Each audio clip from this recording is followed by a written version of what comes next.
मेरी दवाई ना रसोली फट गई है। कितना रसोली आई तो को कितना पेट के सामने रसोली आई दवाई घेन गया वे हुन रसोली फट गई है। ठीक है वल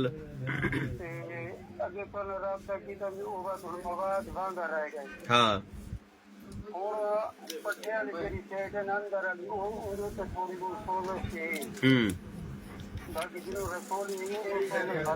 कितना फायदा थे देखो कितना फायदा थे दसे से ना चलो मुबारक ठीक है। हाँ ठीक है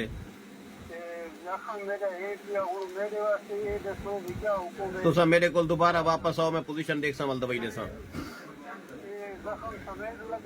जख्म समेत आओ पे। हाँ राजी हो मेरी जात दे घर किथे तेरा जिला बखर केड़ी जा बैठे हैं वही हाल दे नगड़े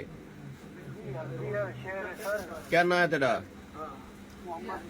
मोहम्मद इसमाइल साहब पहुंचो मेरे को ओके थी ये वो रसोली थी जिसका 2 लाख रुपए डॉक्टर ने मांगा था ऑपरेशन करने का।